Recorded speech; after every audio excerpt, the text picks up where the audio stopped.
In questo video andiamo a vedere come applicare correttamente un'etichetta ad una lattina di alluminio con il rilievo delle gocce di acqua.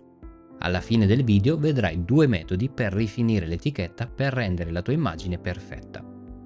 Apri Photoshop e importa la tua immagine con la lattina e rinomina il livello in lattina.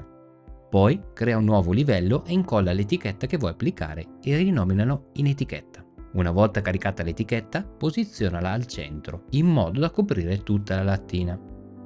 Per vedere sotto l'etichetta, abbassa l'opacità al 50%. Poi rimettila al 100% quando hai finito. Disattiva ora il livello etichetta e seleziona il livello lattina.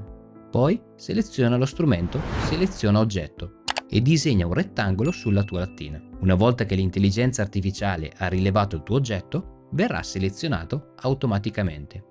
Su Mac premi Command-C, poi Command-V per copiare e incollare la tua lattina.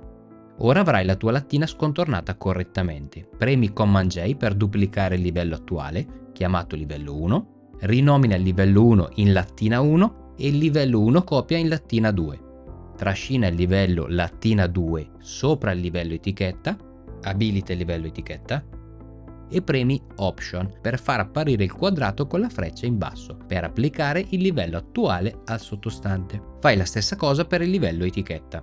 Come puoi vedere, il livello 2 copre completamente l'etichetta. Per far apparire la tua etichetta dobbiamo selezionare il metodo di fusione corretto. Seleziona il livello 2, poi applica il metodo di fusione brucia lineare per far apparire l'etichetta e porta l'opacità del livello 2 sotto al 70% per far apparire le gocce della tua lattina.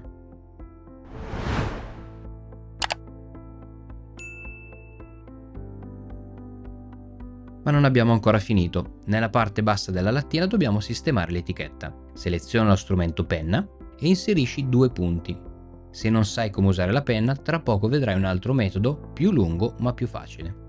Inserisci un altro punto centrale e poi premi Command. Seleziona il punto centrale e trascinalo in basso, verso il bordo della tua lattina. Con i due pallini laterali sistema la selezione. Inserisci ora altri punti per chiudere la selezione. Poi premi il tasto destro del mouse, seleziona Crea una selezione con raggio di sfumatura 0 e dai OK.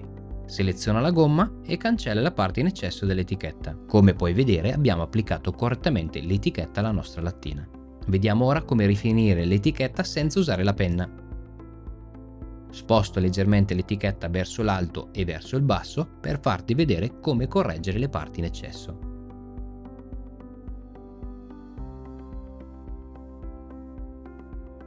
Seleziona il livello etichetta e crea una maschera di livello bianca.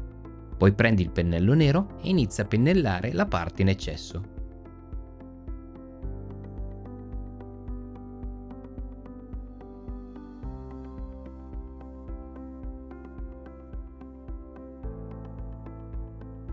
Se hai sbagliato non preoccuparti, cambia il colore al pennello e portalo in bianco e poi inizia a pennellare le parti mancanti.